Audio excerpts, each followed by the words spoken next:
Hi, my name is Ron, and before we actually start this video, for real, I'm going to tell you I made an error at the end of this video. It's a simple error that didn't cost anything but time, but there is a plastic panel right here that you see me lean the radiator back to get out at the beginning of the install video. And you see me at the end of the video bolt the radiator back up, and I forget to put that panel in, but I ended the video before installing it. So I'm letting you know right now, make sure to put that panel back in before you bolt the radiator in. All right, now let's get to the video. Hi, this is take two.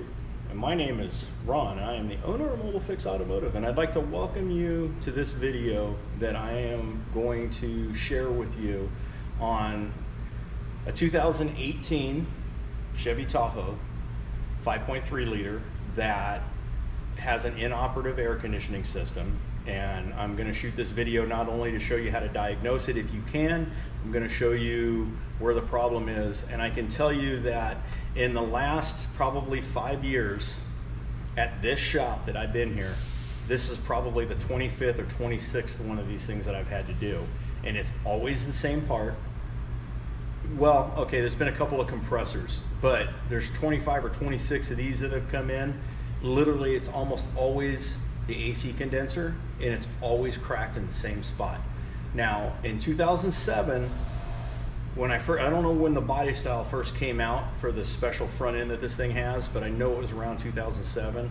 When this front end came out and these condensers started cracking, GM was aware of the problem. They had to have known this, because if you call them and ask them how many condensers they sell them by the pallet loads. What's interesting to me is that this is a 2018. This vehicle doesn't even run R134A refrigerant that they ran in 2007. It runs a 1234YF refrigerant, which is brand new. It's super expensive. For those of you that complained about what it costs to charge an AC system with 134A, 160 bucks, 180 bucks to do an AC service, oh my gosh. A 10-pound bottle of, my throat's dry, so bear with me. A 10-pound bottle of 1234YF, my cost before markup is 600 bucks. Okay, that's the best deal we can find right now. When they first came out, they were 880 bucks, I think was what they were. So let me tell you, if you get a leak in your Freon on a 1234 system, it's cheaper to fix it than it is to keep pumping Freon into it, trust me. But this video is going to be done just to help everybody out. What I've seen, what I've done, how I do it. And I want to be upfront. There's a lot of comments that get made about you talk too much, just shut up and do the job. Well, I can tell you, I use YouTube once in a while also. Not only do I use it as a tool to help you, but I use it as a tool because sometimes my Mitchell system doesn't even tell me what I'm looking at. I have to go on and search YouTube videos and find 8 different people and watch all of their videos, and out of the 8 videos I might be able to stitch enough information together professionally to actually help me figure out what I'm doing. And I generally don't pick on people for how they shoot them. If I don't like the way somebody talks or I don't like the way something is going on, I just simply go to another video. So just throwing that out there. I'm kind of tired of people, dissing. Remember, people, I'm doing this to help you and to pay forward what's been done for me in my career. I've had a lot of people teach me without me paying for it, and a lot of grassroots mechanics that have taught me a lot of cool stuff, and it's got me where I am today. So with that being said, I'm going to go ahead and start showing you the troubleshoot on this now that I've spent a few minutes. I think we're 3.5 minutes into me babbling right now about what's going on. 2018 Tahoe, this one I already know has a condenser failure because I've already troubleshot it, but you're not going to be able to see it through the camera because the leak is in here, so I've got to take some stuff off. Real quick, for those of you that just like to do stuff and you don't care about rules and regulations, I'm not kind of training you guys, okay? Because although I'm not the biggest environmental wacko on the planet, I can tell you that by far, I'm also not going to go out of my way to destroy my planet. So if I can keep oil off the ground, if I can keep coolant off the ground, recycling it like it's supposed to be, if I can keep Freon out of the ozone, I will. I have the proper equipment to be able to evac and recharge. Now with that being said, at this moment while I'm shooting this video, my 1234 machine is en route from my supplier to me. I do not physically have it. However, this system already vented itself through the crack. There is no Freon or pressure left in it. So it's going to be safe to show you how to do this. But please, if you have pressure in your system, take it to a professional mechanic, because more than likely you do not have the machine to evac and recharge this system, especially a 1234 system, because I know one shop within a half a mile radius of me that has the machine. It's a body shop, because they're really the only ones that are using it right now. So let me go ahead and show you where we're at. Please be patient with me. Nobody's running my camera today, so I have to move the camera around. I'm gonna try to find the best angles for you, and it's gonna be probably a long video. Remember, fast forward, rewind, pause when you need it, but because it's gonna be kind of weird using a GoPro instead of my cell phone, I'm asking you to work with me. That's all I'm asking for. Let me help you guys out. So if you guys have a 2007, and it could be a 6, I don't know what year Chevrolet went with the new front end. I haven't looked it up yet. But since I own a 2008 Silverado that's already had a condenser failure, I know that in late 2007, this square body was already here. The headlights may be different and the grille may be different, but the actual front end of the truck is still the same when they went to this kind of design. So where we are is, let's just pretend, let's step back for a second. The customer drops this thing off with me yesterday, and she says my air conditioning's not working. So I ask her a series of questions. And one of them is making sure that the blend doors in the dashboard are fine. I'm asking her, does the AC work and then not work, or does it not work at all? In this particular case, she said it was kind of going in and out, and then a week ago it just quit, and it was hot air or ambient air all the time. Ambient air meaning whatever your outside temperature is on your vehicle. Here in California, in Southern California, yesterday it was over 100 degrees, so it wasn't just ambient air, it was hot air. So my first diagnostic, which I'm not going to go over you guys with, because one, it didn't bring anything up, and two, it's a waste of time because most of you don't have the equipment anyway. But the first thing I did as a professional was I put a scan tool on it. I went through and I checked all the body control modules to find out if there was any codes in the system that would result or cause a problem with the AC being inoperative, either not sending a signal to the compressor, not receiving a signal to turn the compressor on, or anything like that. There was nothing in the system stored for air conditioning, other than there was a low voltage for body control module, which is neither here nor there. So the next step for me, being the fact that I've seen this problem over and over and over again, rather than breaking out power probes and checking to see if there's power at the compressor, I start the engine, I turn the air conditioning on max, I walk out to the front of the truck, I look down with a flashlight to the AC compressor pulley, and the outside pulley's spinning, so there's a belt on it. That's what I want to see. Make sure, because the belts can break, and if they break, your air conditioning doesn't work. And this is a stretch belt on this compressor. It doesn't have a tensioner on it anymore. So when they break, your AC just stops and you're done. So the belt was spinning. Okay, so that's step one. Step two is the center of that hub on the air compressor should be rotating with the AC running. In this case, it wasn't. It was standing still, and the outer pulley with the belt was spinning, which is just the bearing without the compressor clutch engaged. That tells me that we have a couple of problems. Now, I may miss a couple of steps explaining you the diagnostics, but I'm going to try to hit the main points. So if I miss one, don't freak out and say, hey, you should have said this. Okay. The compressor, to turn the compressor on, it has to receive a signal from the ECM, you can call it a PCM, powertrain control module, engine control module. You'll hear me say ECM. It has to receive a command from that. Ideally, you want to check to see if the compressor is receiving a 12-volt signal. Now, with this particular vehicle, with the Freon being out of it, it's not going to receive a signal.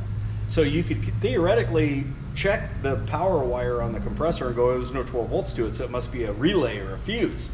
Well, not necessarily, because if there's no Freon, then the low side or high side switch may be keeping the compressor from coming on. So with that being said, the next step for me, because I've seen this problem so many times, is to check the condenser. Now, because I don't have the machine for this yet, and I couldn't just hook up to it and pump some Freon into it for testing to do the sniff test, which is when I send a little probe down in there and sniff, and when it smells Freon, it sets off an alarm. I don't have that ability on 1, 2, 3, 4 as of yesterday. So I'm like, okay, well, I was thinking to myself, there's no possible way this can be a condenser. It's a 2018. They should have fixed this problem by now. But I started looking at everything, and the compressor looked fine. The truck's got super low miles on it. So here's where I did. Here's what I did. I need to check and see if there's pressure in the system. I can't do that without a machine properly, although you're allowed, when you connect and disconnect an AC fitting, there's always a psh, okay? You're always gonna vent a little bit. You don't wanna vent the system into the atmosphere, okay? So with that being said, let me show you a little trick that I did. I'm gonna steal this. All right, see if I can set this right here. All right, so there's a little cap right here on the AC line. It's a gray cap, and I just unscrewed it. It goes counterclockwise. I'll try to talk loud enough so that the microphone picks me up. And I'm gonna use basically a small punch. You can use anything soft, anything that doesn't have a point on it. You don't want to use anything that has a sharp point on it, because there's a little ball down in here. And what you want to do is you want to push down. You'll feel the spring tension on the ball. See, I'm getting no air out of it. All right. Let me show you what happens when there's air in the system or there's Freon in the system.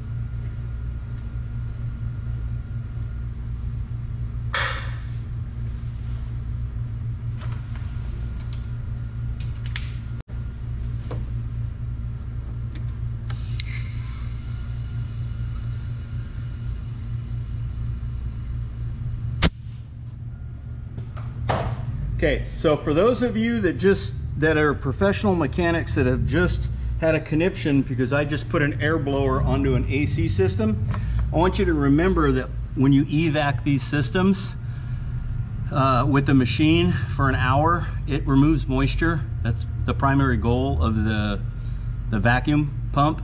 It's not to put a negative vacuum in the system. Well, it is, but it's because the negative vacuum removes moisture. So food for thought. So let's assume for a second that this thing had Freon in it, and the AC system, it wasn't a condenser and it wasn't a leak, and the system's fully charged. When you go to push down on this valve, you will hear this. Hear that? Okay, if you hear that when you push down on the valve, you need to take your vehicle in and have it looked at either by a professional, or if you're going to be working on it and taking anything apart on the AC system, you need to have it evac'd properly so that this doesn't go into the ozone. This is just compressed air at this point. See that? There's no Freon, it's just compressed air. But I need pressure in the system to show you where the leak is. So I'm gonna put some air back in the system.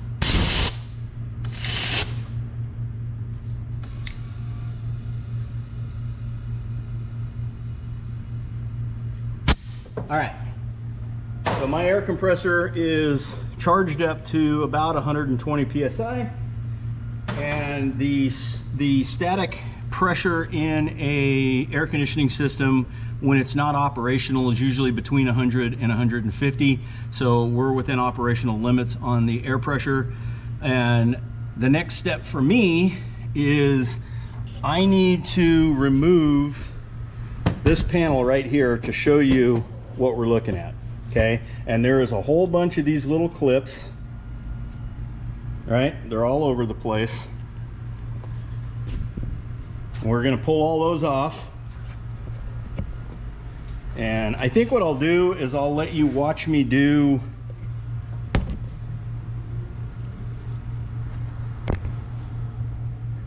one of them.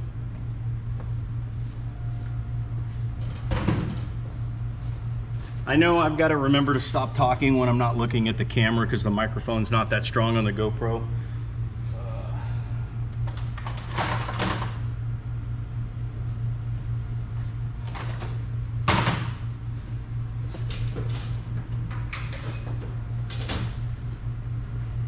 So these little pliers right here, they're for taking clips out. They're really handy. I don't know what they're technically called. I just call them clip pliers. But the way these little plastic things are that hold this panel down, some of them, they used to have a cutout on both sides and it made it really easy to use this tool. Now GM and a couple other manufacturers is just putting it on one side, so it's easier just to put a little screwdriver in there and twist it and start to lift up on it. And once you get it up off the base, you can reach under here, and you have to be careful. Sometimes they will break because they get brittle. And you pull it out.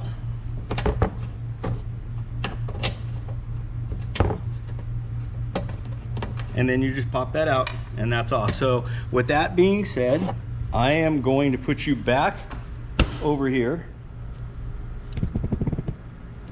And I'm gonna let the camera keep rolling. I'm gonna go ahead and pull all this off, the remainders.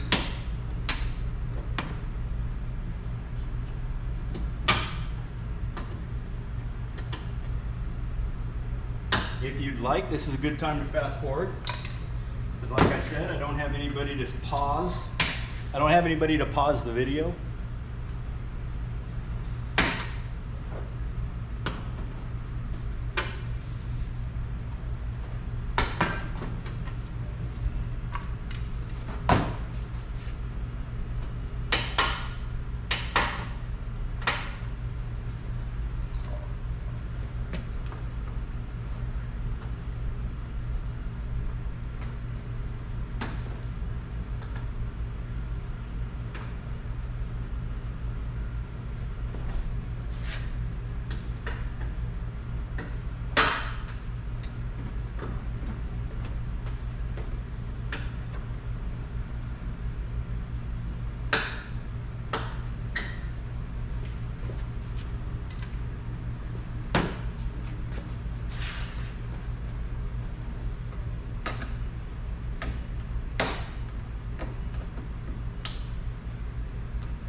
8, 9, 10, 11, 12. There are 12 of those suckers in there.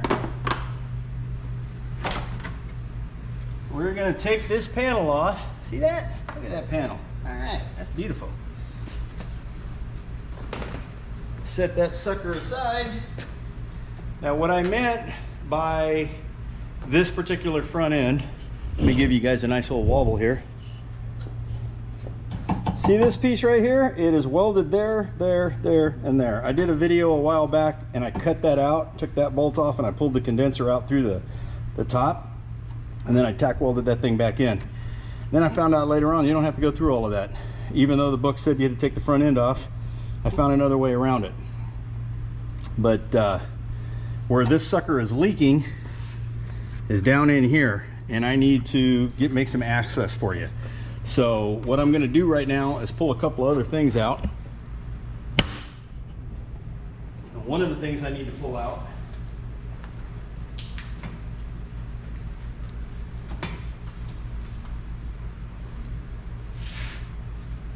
is this little panel right here.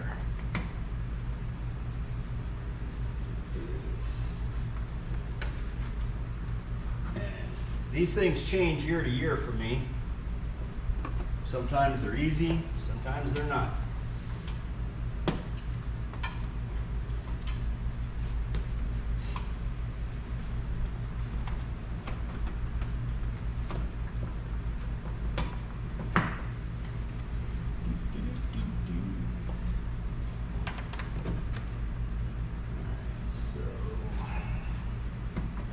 I'm not used to this piece being here. This is new for me on the 2018. So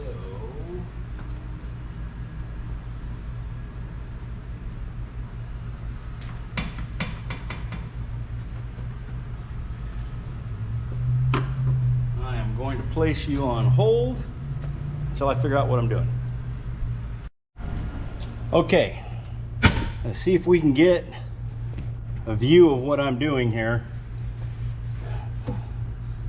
I don't like to shoot videos that I haven't done the exact job before. So on this one, it's gonna be one of those where I kind of gotta play with this one, because it's got a different header panel in the front end, or at least I'm calling it a header panel. There's an air deflector up here that's different than it was back with the 134A systems. But the core support is almost the same, so it's the same design. But either way it goes, even with the other systems, you still have to take the air intake off and pull the air box out of the vehicle to do this job. So I'm gonna go ahead and make the access for that right now. There is a hose clamp on this, on both the throttle body and on the air box. Okay, let you see what I'm looking at. Hopefully there's a hose clamp right here, and then there's a hose clamp right there. Lift up on this little red safety, push and pull on the electrical connector, and just get it out of your way. Okay, see what we're looking at. There we go. All right, now there are going to be two fittings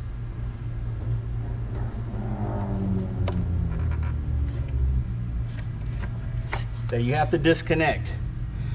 So the way you're going to do these, okay, you're going to push in, you're going to push up on the big side and then pull back, and I can't do it with one hand. And I don't know if I can even show you how to do it without knocking the camera over. But the one on the driver's side, you're gonna go from the bottom up, and then you're just gonna pull back and disconnect it, swing it out of the way. And then you should be able to just pull the airbox assembly off and set it aside. Okay, and then that opens up all of this. And one of the things I like to do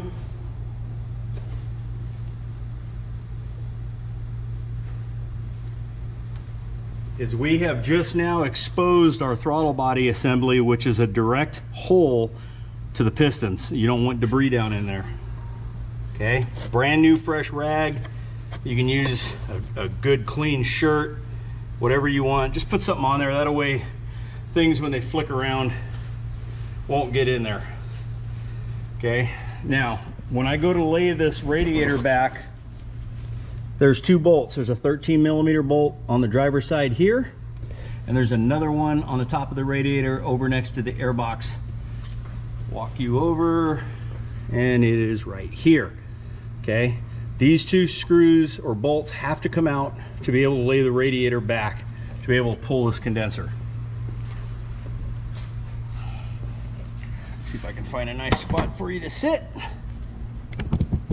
Okay, see where we're at. We got 35% of our battery capacity left, so may have to change a battery soon.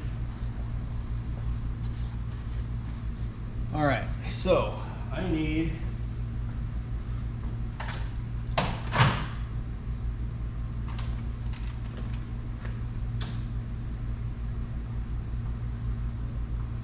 a 10mm.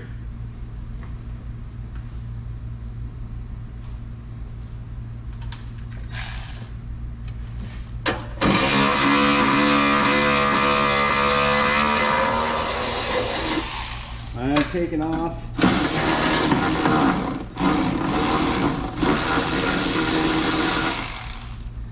This is the support bracket to go from the fender to the panel.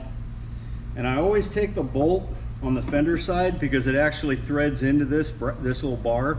And I always put the bolt in the bar. That way I know which side goes back over here, because this one's already got a thread in it. So it just kind of reminds me which way this goes.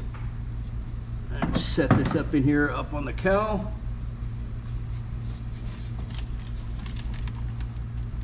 Okay.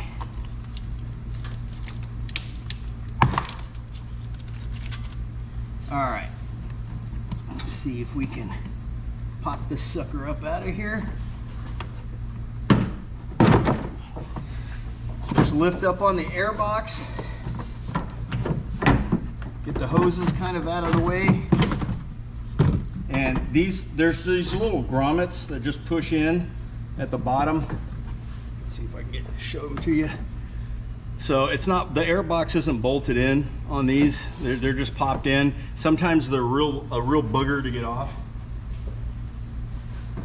Set that out of your way. And then that opens you up to all the stuff you have to do down in here.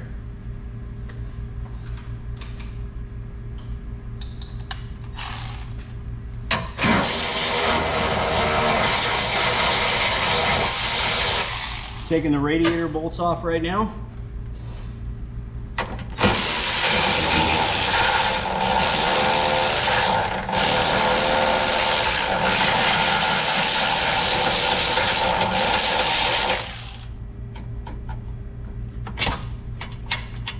Oh, that's interesting. The bolt doesn't want to come out of that hole. I guess it likes it there. Yep. All right, you can stay. I'm not going to force you. All right.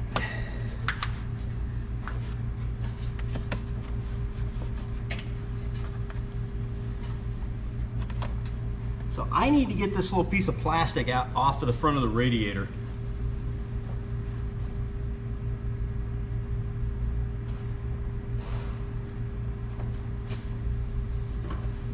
And there's these little clips that kind of hold it in.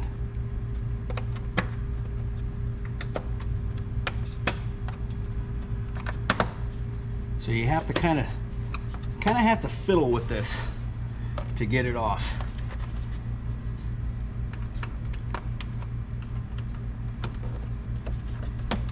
Once they pop up, it's a good thing to keep them popped up.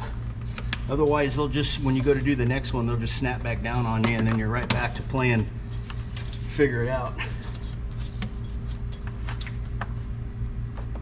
Okay, so I've got my finger under there. What I'm doing is I'm just sticking the screwdriver in. There's a little fold over clip on here. Usually once you get to a certain point, it'll just pop right off. And then on the ends, I can't show you this part, but where this plastic shroud goes down, it goes down about 6 inches and it separates from the lower portion, and there's a little fold over clip that you just have to pop off to be able to pull it out. So I just took the screwdriver and just popped the clip, and there's one on each side. The one on this side,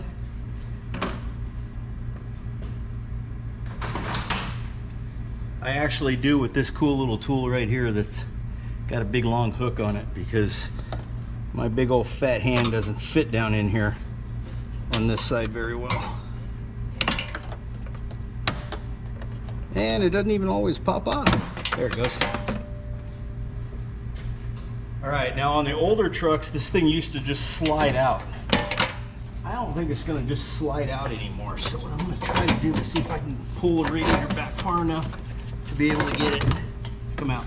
And I'm just gonna toss it up here for now. Okay.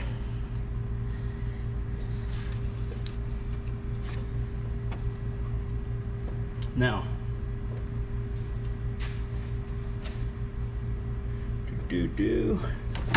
bear with me for just a moment.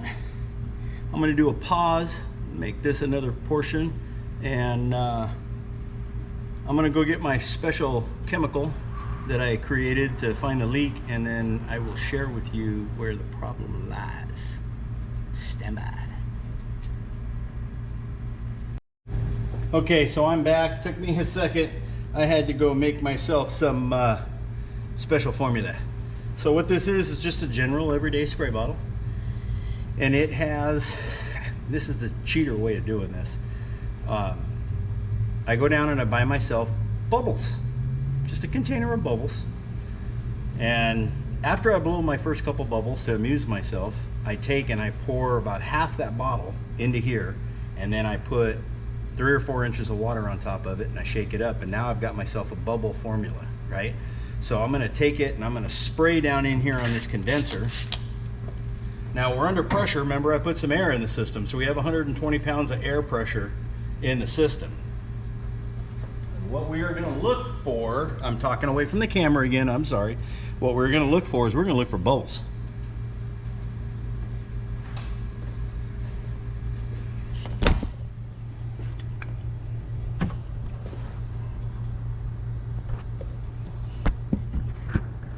I'm gonna put you right there.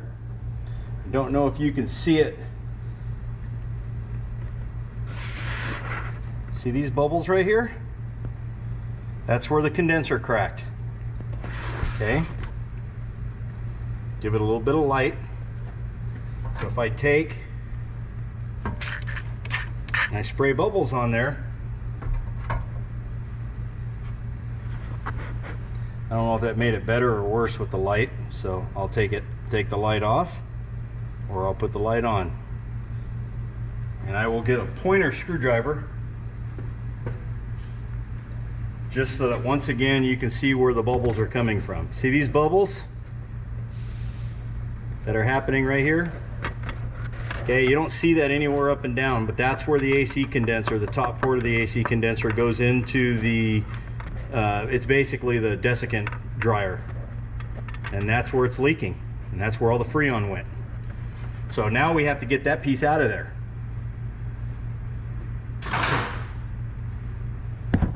And that is where the fun begins, because now we have to get it out of there. I have 17% battery remaining, so I have a few minutes before I got to swap out the battery. Okay, so now that I've gotten that top piece off, for those of you that are going to tackle this job by yourself, you need to make sure that your AC system has nothing in it. Now, under normal circumstances, you're going to evac your Freon.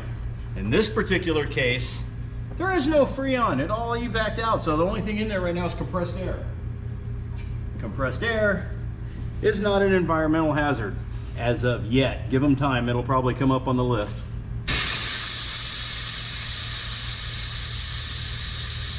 I'm just going to open the check valve. There's no Freon spraying out. You'll see it if there's Freon anyway. It'll come out as like a white, not a white, but you'll see it as a liquid spray.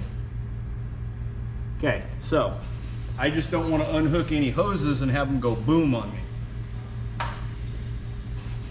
So there are 2 plastic shrouds on the end of this. And there's a couple of things that we need to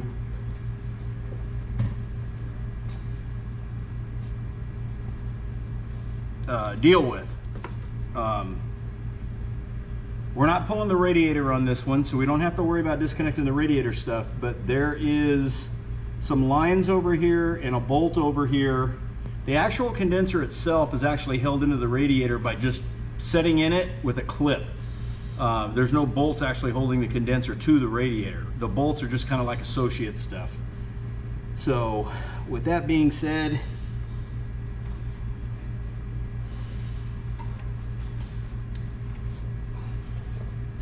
this is where the fun begins, because without somebody to be able to hold this, I'm never really going to be able to show you truly what I'm doing. But one of the things that's unique to this design is that the engineers integrated the transmission cooler into the AC condenser. So the top like 6 inches of your condenser is actually automatic transmission fluid cooler, and below that, from where that fitting is leaking down, is your AC condenser, which is basically what turns your Freon back to a liquid state for the compressor. Other than that, we have to get these little clips off of here so we can pull the automatic transmission fluid lines. One of the things I really like to do is I like to get a strap.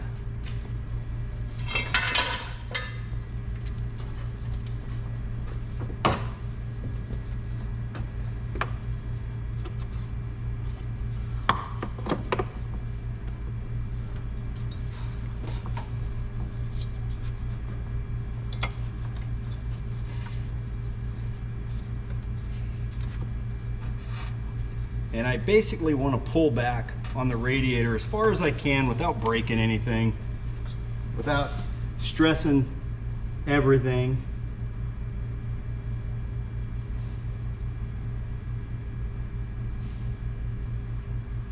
And what I'm going to be doing, I'll try to give you a hint, is right here there is a clip that needs to be removed on each side, where this line comes in here and then on the other side, over on the other side of the radiator. We need to remove that and then pull this line back. So that's the fun part.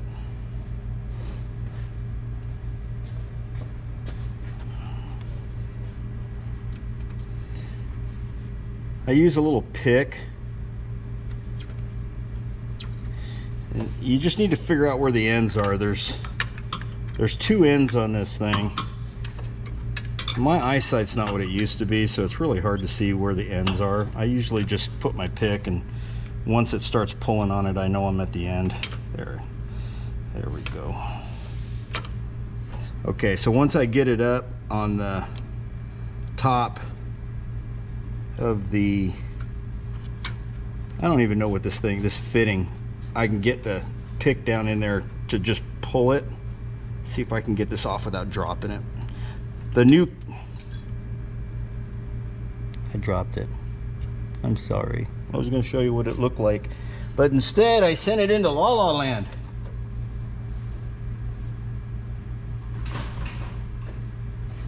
That is not funny. Where'd it go? Oh, there it is.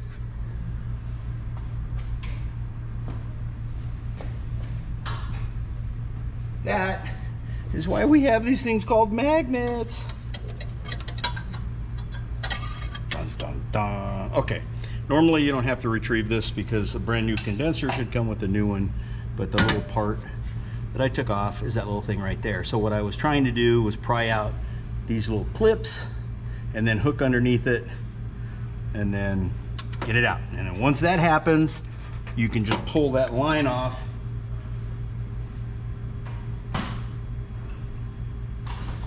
And I know it's easier said than done. I have this cool little pliers thing here that most people don't just have laying around their house. But since I do so many lines, whoop, you guys all right? Went for a little ride there, didn't you? All right. Let's see if I can get this thing. Okay, so I pulled the transmission cooler line out of this side. Now I got to go over and do the other side. I'm gonna put my magnet back so I don't destroy it.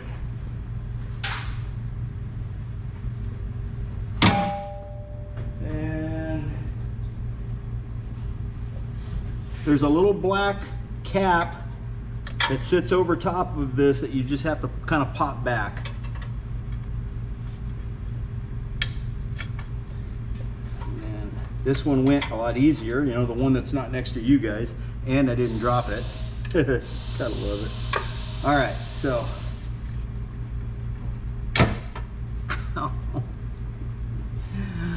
oh, that was fun on my elbow. If you guys did the same thing I did, congratulations. Now your elbow hurts. Eh, you get used to it. All right, so one of the other things we need to do is down in here, I'm gonna grab you folks again. Down in here, we are on the passenger side right now. There is a 10mm bolt right here for the air conditioning lines that I need to remove.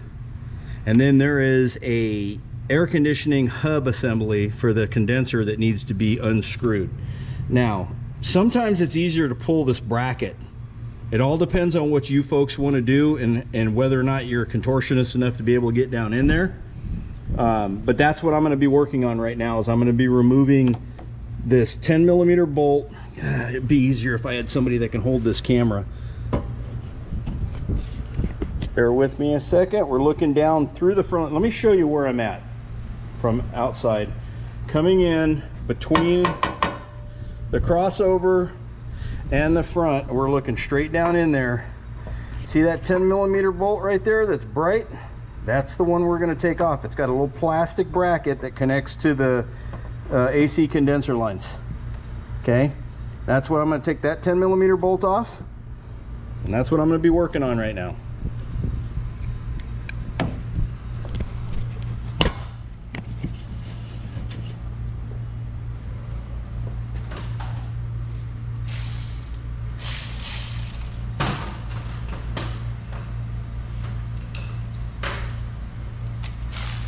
And for those of you that want to know, I'm going to do it with a Milwaukee 1/4" air ratchet, that's funny, electric ratchet with a 10mm wobbly on it.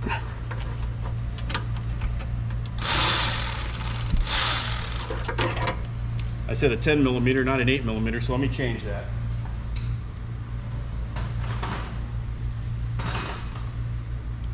Don't you love it when you say the right thing and you don't actually have the right thing?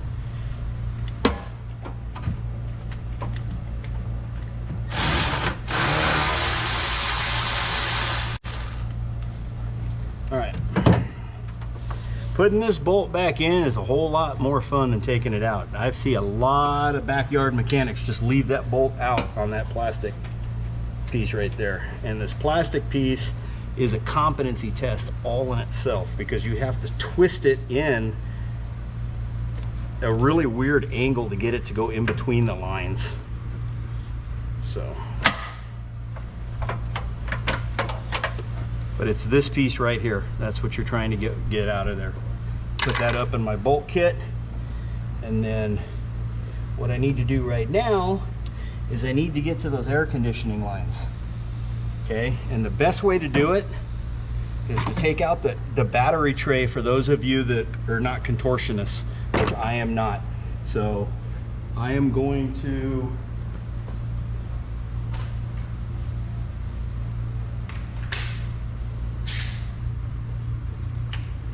get my 3/8 electric ratchet with a 10mm.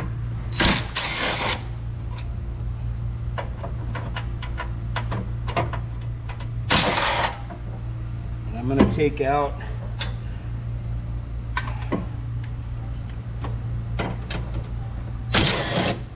We used to call these battery trays, but this is an air filter tray. Hey, look, it's the top of a protective post for a battery. I'm sure it doesn't need to be in there. Okay, so there's 4 of these bolts.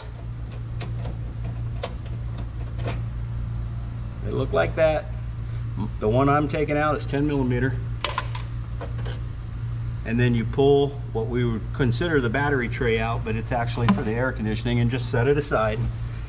And then when that happens, you end up with this.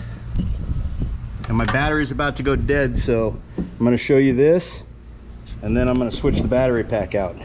But there's a 10 millimeter bolt right there, and then there are 3 10 millimeter bolts. Okay, so this is a follow-up. My battery went dead.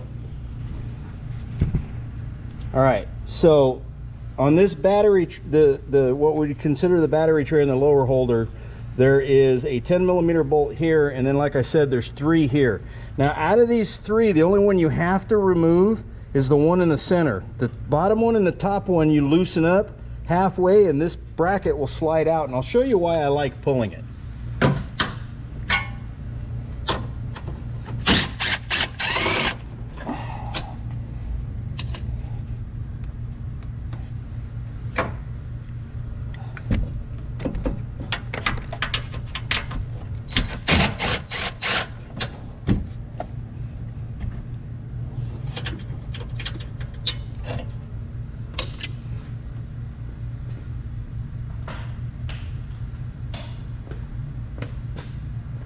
Okay, I'm going to switch over to a ratchet real quick because that's really hard to get in here.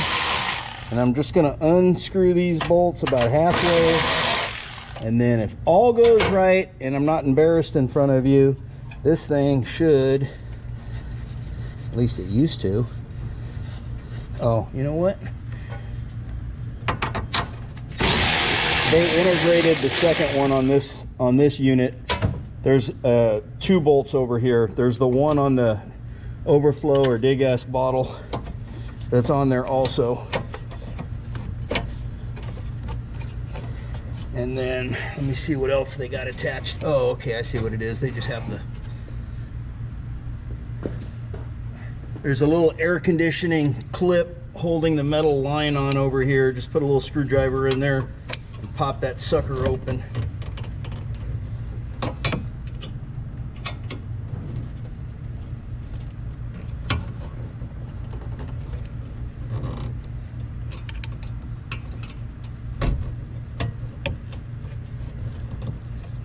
Doing it with a tiny little screwdriver, so it took a second, and then just pop that little line out. I'll drop my little screwdriver down in the top of the radiator for now. Okay, so once that little thing is off,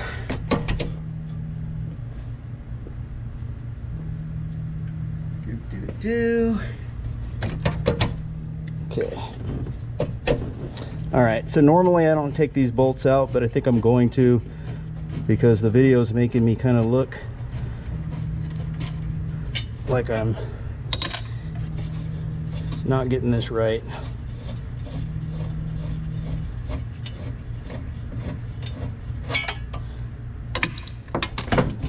There we go. That made it easier. So what I'm going after is this bolt right here. It's actually a nut, and it's where the 2 AC lines are right there. And you're going to want to verify you have no Freon in your system.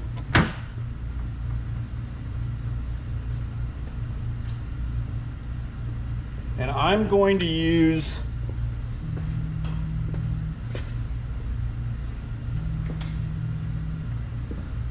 a 13 millimeter semi-deep to get in there and get this off. I'm gonna break it loose with the tool, and then I'm gonna take it off with my fingers so I don't drop it down in the frame.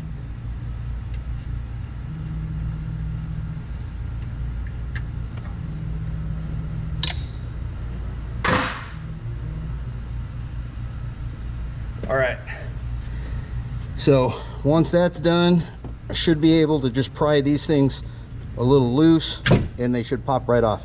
So this one's they're gonna come off in 2 separate assemblies on this one. So the top one and then the bottom one.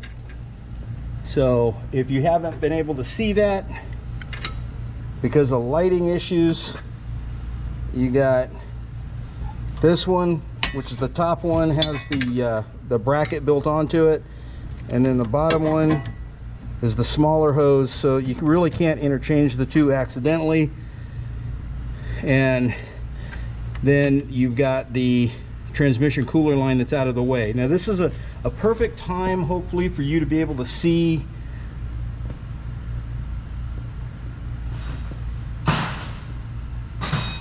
where did my little pointer go? Oh, got it. There it is. I'm back.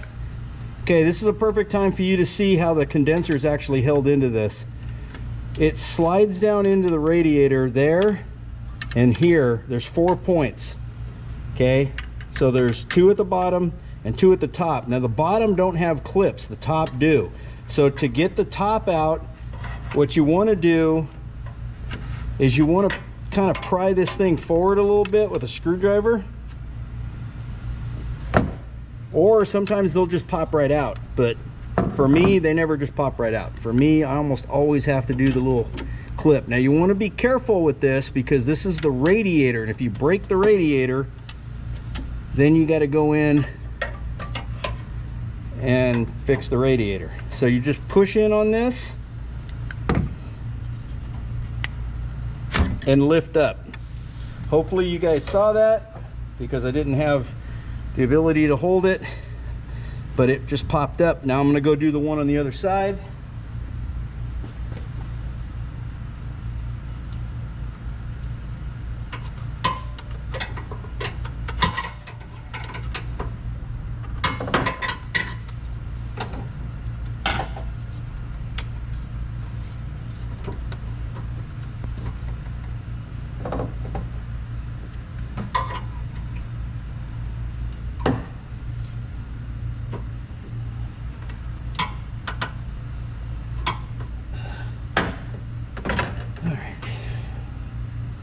This would be easier if I had some light.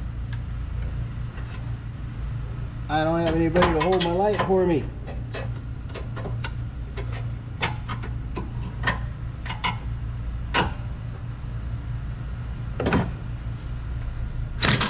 All right, so I got that one popped up. So now, since you guys can't really see what I'm doing, I'll bring you over here. See where we're at. All right, so now we've got the transmission cooler lines disconnected, we got the AC lines disconnected, and we have the clips off. Radiator's pulled back to a nice comfortable position. And I'm gonna get my tools out of the way. If everything goes right, I should be able to lift this out. Although sometimes it does like to get snagged on other equipment, so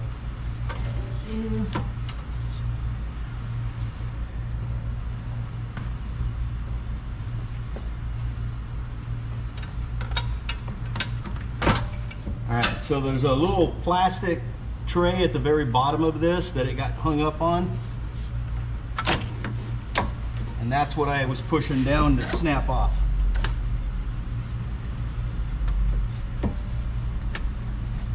Now, these little plastic pieces on the end, they're air deflectors. I've seen a lot of technicians, I've seen a lot of mechanics, a lot of home mechanics that have done these on their own. Actually, there was one yesterday, no, he put them on, but he just messed his condenser up. But he put one in himself yesterday, ended up bringing me his truck because he couldn't get the lines connected. They leave these plastic pieces off. Now, it'll work without them, but their main function is to make sure that the air gets sucked through the condenser and the fan's not sucking air from between the radiator and the condenser. So if you just take these things and twist them, the condenser will come right out. All right, and I'm talking about these plastic pieces right here. So if you peel them off, set them down the way they came off on the card. All right.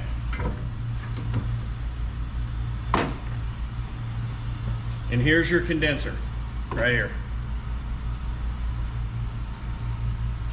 So the top half of this condenser, if you can hear me, the top half of this condenser, well, not top half, the top 1, 2, 3, 4, 5, 6, 7, 8, 9 cores. 1, 2, 3, 4, 5, 6, 7, 8, 9. The top 9 cores, you'll see the divider split right there where this is not all one piece. This is your transmission cooler. So that's all you have to cool the transmission on a Silverado or a Tahoe. So if you're towing anything, you might want to put an accessory cooler in there. And now I'm leaking oil all over the floor. Okay, so I am going to see where my camera's pointed.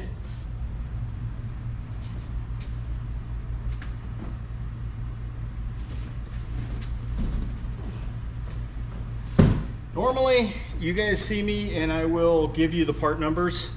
I will give you the part number for this, but there are different condensers depending on year, make, and chassis.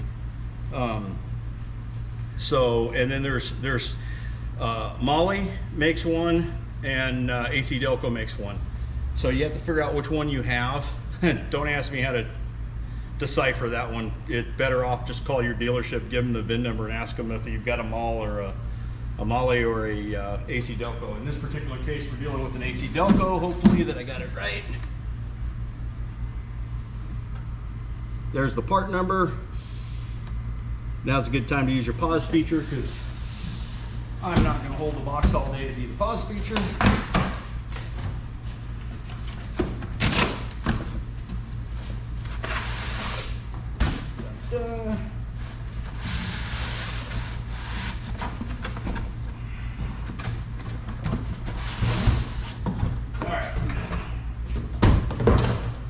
Before I cut all this off, what I'm going to do is set this thing on the ground and make sure that it looks and is the same size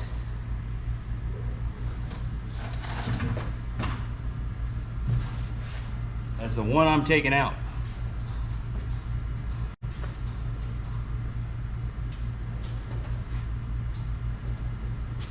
And there is a strap holding this in that I'm going to cut.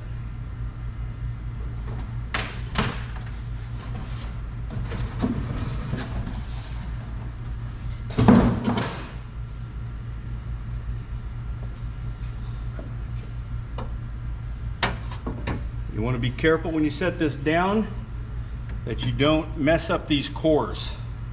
These cores are very delicate and they're very easy to damage. Okay. At this point right now, I'm going to put the connector back on and then rotate it a little bit on both sides.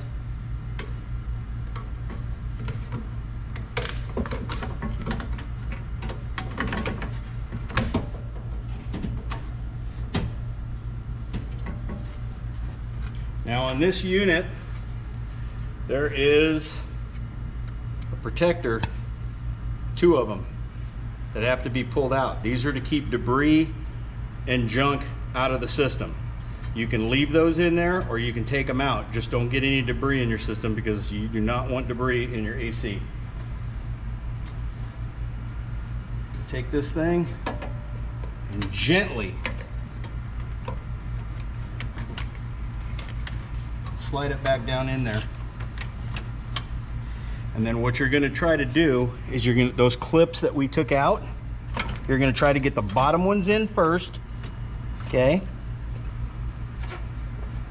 This is another competency test all by itself. Okay. I love competency tests.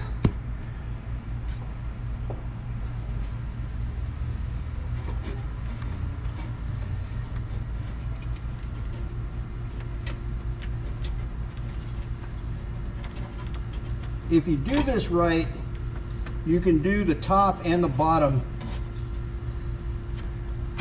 at the same time, and it's easier. But you just have to check when you do one side that you didn't pop the other side out. When you hear it snap down in there, you know you're golden.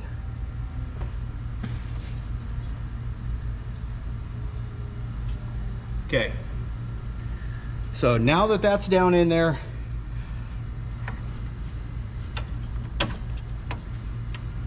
there are caps that plug off your cooler lines. Take those out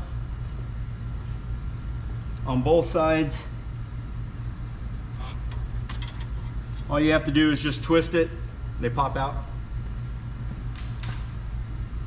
And you don't have to do this next step, but I take a can of WD-40. These are the cooler lines, not the AC lines, and I just give it a little squirt so that it's lubricated, makes it go in easier.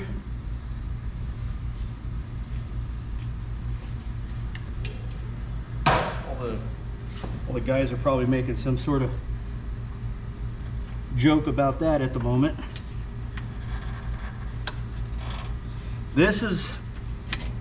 You want to make sure that this thing clips in.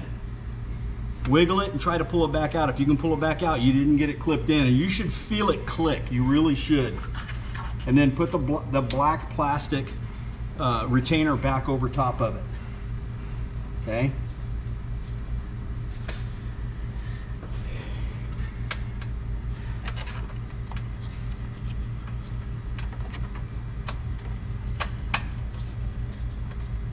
And the reason why I say make sure that these are plugged in really good, let me come down so I can check and see if we're getting my finger on there. The transmission cooler lines is because I unfortunately have been one of the guys that didn't wait for it to click, thought it was in, and on my test drive it blew out and it made a mess. It basically emptied about 6 quarts or more of ATF into the front of the truck. And I had to have the vehicle brought back to the shop and reattach. I had to pull the whole thing back apart, reattach it, and put fluid in it. And it's one of those mistakes that humbles you, and you try not to ever make it twice.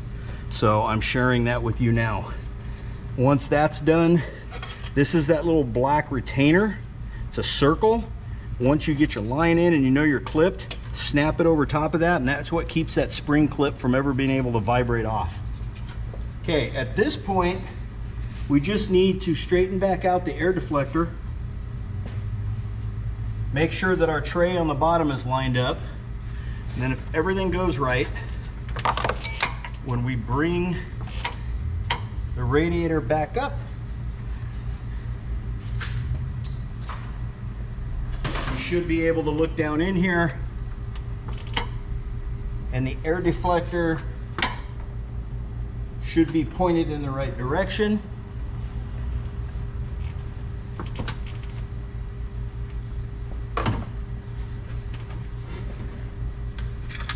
And your radiator bolts, in a perfect world, will line back up. If they do not, that means your radiator popped out of its little grooves on the bottom, which is what happened in mine. So on the bottom, I can't show you this, but on the bottom of the radiator on both sides is a rubber grommet with a little nipple that points straight down, and there's a rubber grommet, and that nipple drops down in there, and that's what actually centers the bottom of the radiator. So on mine, the other side was up and forward, so when I leaned the radiator forward to put the bolt in, the bolt didn't line up, it was too high. Now it lines up, so now I know that the nipple in the bottom is actually in the hole where it's supposed to be. Guide pin, whatever you want to call it.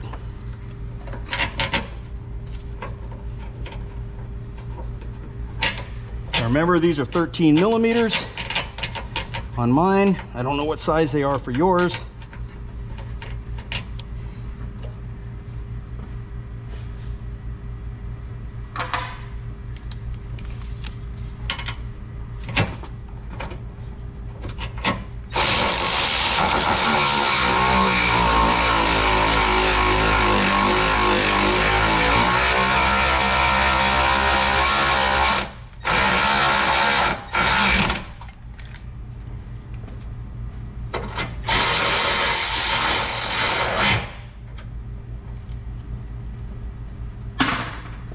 tighten down the radiator, and then I'm going to take the flashlight and I'm going to do one more check, make sure that my seal's all set up right, which it is. We're where we're supposed to be here. Okay, I'm a little off on the bottom, so I'm going to stick a guide down in here and just push it back into the bottom. There we go. Now we're lined up on that one. That's that little tray at the bottom I was telling you guys about. Okay, so condenser is now officially replaced. As far as the hard part goes, now I just have to reconnect everything that I took apart.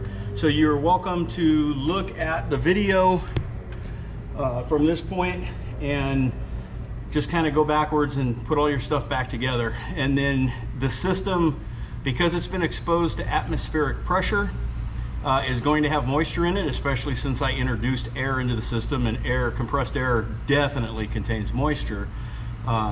That's what the evac process for the air conditioning compressor, the AC machine will do, which hopefully will be here any minute. So I won't be able to show that to you right now. But I evac for 45 minutes to an hour. And then I do a test, a 15-minute test to see if the vacuum holds. If the vacuum holds, then I know there's no leaks in the system as far as the vacuum side, and recharge the system and move on. Hopefully this helps you guys out. Remember, I'm going to say this again, please don't release your Freon into the atmosphere. Okay, what you saw me do with the tool was strictly air. Freon had already been released on this particular vehicle. Then again, I'm not doing an AC repair video for a compressor that went bad, which would have a fully charged system. I'm just showing you how to do a condenser. Most condensers, you're gonna have little to no pressure in the system, very little pressure remaining when you go to take it apart anyway.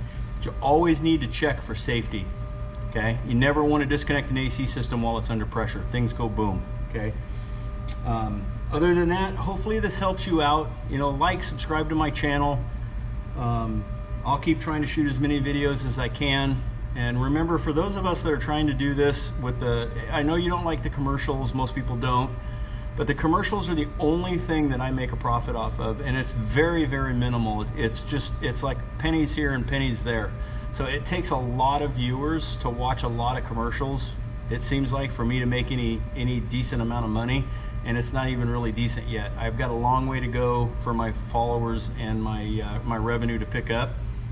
I'm in my mid-50s, and really the way I'd like to retire is just shooting videos to help people out. And so hopefully that's what I can do. Take the strap off so I don't leave it underneath the hood. Put it back over in La La Land, and I'm gonna start reassembling this, and hopefully my AC machine will be here by the end. But stupid AC condensers, 2018, same problem. 2007, 2018. Come on, engineers, step up, man. Fix the problem, okay? How hard can it be to create a condenser that doesn't crack? And if it is a problem, TSB these things, or not TSB, forget it. TSB is not a warranty issue. How about warranting or recalling these trucks? 42,000 miles, and the only reason this didn't get covered under warranty for the customer is because she's beyond her 3-year, and she actually leased it originally before she purchased it. So when she did the actual buyout, she didn't extend the warranty. And you know, I'm gonna say this has nothing to do with the video, so if you guys are done, but I want to chime in here because a lot of things changed from the time I started turning wrenches to now. I can remember being 18 to 25, 28 years old, and the way we were trained as technicians back then, it's entirely different than now. It was a different theology, a lot of different principles, but one of the things they taught us was don't tell your customers not to buy the warranty. It's a waste of money, okay? You're talking about the 70s and 80s, and not so much the 80s, but the 60s and 70s. Those cars were built to last forever. It's the reason why you see 57 Chevys on the road all the time. Well, we do around here. That car is made of solid steel. It's not going to, I mean, it takes a licking and keeps on ticking. It's just the way it is. But with that being said, in my professional, humbled opinion, nowadays you buy these cars, you're paying $80,000. Let's just say $80,000 for a Tahoe, 2018 Tahoe, brand new. You better spend $3 to $5 grand on that warranty, because when that transmission fails, when the engine, and tell me, these engines are not the cat's meow, all right? It's a great engine, but when they came out, actually prior to active fuel management, the DOD, displacement on demand, prior to that, the LS platforms had a couple of issues. One of the things I have seen, and like I said, this has nothing to do with this video, one of the things I've seen with the LS, and that's how I got my 2008 Silverado, is the timing chain tensioner, or not tensioners, guide, plastic guide, broke on the driver's side and fell into the chain and made the chain slip off the crank. When that happened, it bent almost every, I think it was all the intake valves. I think it bent every intake valve, either the intakes or exhaust. I can't remember because it's been a couple of years since I've done it. I think it was the intakes. It bent all the intake valves. So you had two separate repairs that had to be made for the customer, because the timing chain required the oil pan to come off to be able to deal with the tube. I mean, yeah, there's people that can do it without it, but when you're doing it by the book, it requires the oil pan to come off. So you got the bottom side labor to do, and then to deal with the valves, you have to deal with pulling the heads off. So you got two separate jobs that are really not even linked to each other, so you can't really save the customer a whole lot of money, and it's an expensive job. So, I mean, we're making cars where they don't want us working. I don't even think they want me working on them for a professional mechanic. I think you folks that are working out of your house, I think it's a done deal. I think they want you guys just out of the picture altogether. Half the tools that I have, 20 years ago, I would have never thought I would have needed, you know, specialty tools. So with that being said, I hope this helped you folks out. And if you've made it this far into the video, congratulations. Winner, winner, chicken dinner. I'm gonna go ahead and button this thing up and then call and ask where my AC machine is so that I can get this thing charged and get this back to her and see how happy her and her school kids are with air conditioning. All right. Thanks, guys and gals.